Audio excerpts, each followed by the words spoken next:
최근 정부가 이사 대책을 통해 아파트 26만 호가 들어설 신규 택지를 개발하겠다고 발표했습니다.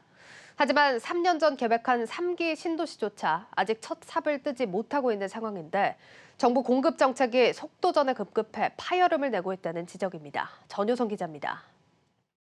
정부는 지난 2018년 3기 신도시 계획을 처음으로 발표했습니다. 수도권의 신도시를 조성해 서울 집값을 안정화시키겠다는 구상이었는데요. 3기 신도시 과연 어디까지 왔을까요? 오늘 저와 함께 살펴보겠습니다. 함께 가시죠.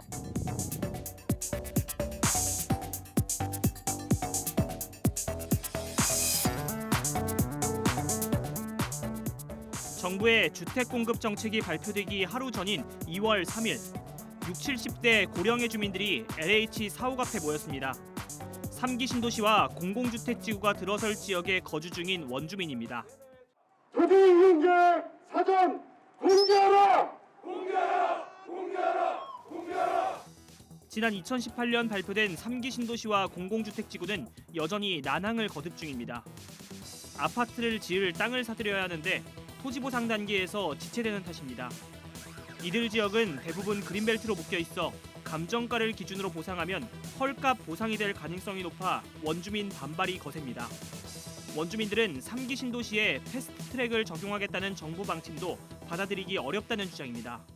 집값 잡기 위해서 지금 패스트트랙을 적용해서 지금 빨리 지금 적용하려 하는데 원주민 대책이라든가 보상 정상적인 보상이라든가 이런 것은 대책 안 세우고 일반적으로 공급만 하는데 하기 위해서 이렇게 하는 거에 대해서 저희들은 그걸 반대하고 있습니다. 소송전에 휘말린 지역도 적지 않습니다. 성남시에 위치한 서현지구 일대에 나와 있습니다. 이곳 일대는 지난 2019년 공공주택지구로 지정이 됐지만 최근 행정소송 결과 공공주택지구 지정 취소 판결을 받았습니다. 3년 가까이 추진되어 온 개발 정책이 사실상 수포로 돌아간 셈입니다. 법원에서 공공주택지구의 지정 취소를 결정한 건 이례적인 일입니다. 1심 법원은 환경성을 문제 삼았는데 정부가 전략 환경영향평가를 부실하게 실시했다고 판단했습니다. 이곳 원주민의 45% 정도는 이미 토지 보상에 합의한 상황. 그런데 지구 지정이 취소되며 정부와 원주민 모두 난처한 상황에 처하게 됐습니다.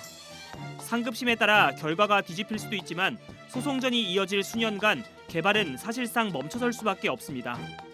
아울러 서현지구 외에도 하남 교산, 남양주 왕숙도 법적 분쟁 중이라 법원의 이번 판결이 3기 신도시 정책의 또 다른 분수령이 될 가능성이 있습니다. 문제는 이처럼 기존 택지조차 사업 추진이 더딘 상황에서 정부가 재차 대규모 택지 개발 계획을 꺼내들었다는 점입니다. 변창흠 장관은 이사 대책에서 아파트 26만 호가 들어설 택지를 올해 상반기에 선정하고 2025년까지 공급하겠다고 밝혔습니다.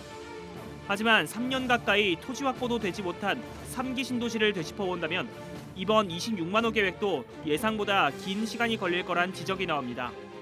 26만 호는 기존 3기 신도시 물량보다도 6만 호나 많은 규모입니다.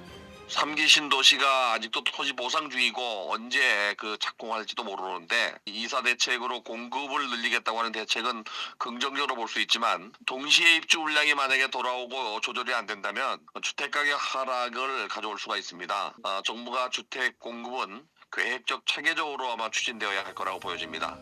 정부가 집값을 잡겠다며 과감한 속도전과 물량전을 언급하고 있지만 지금까지 세워진 계획부터 차근차근 되짚어봐야 한다는 지적이 나오고 있습니다.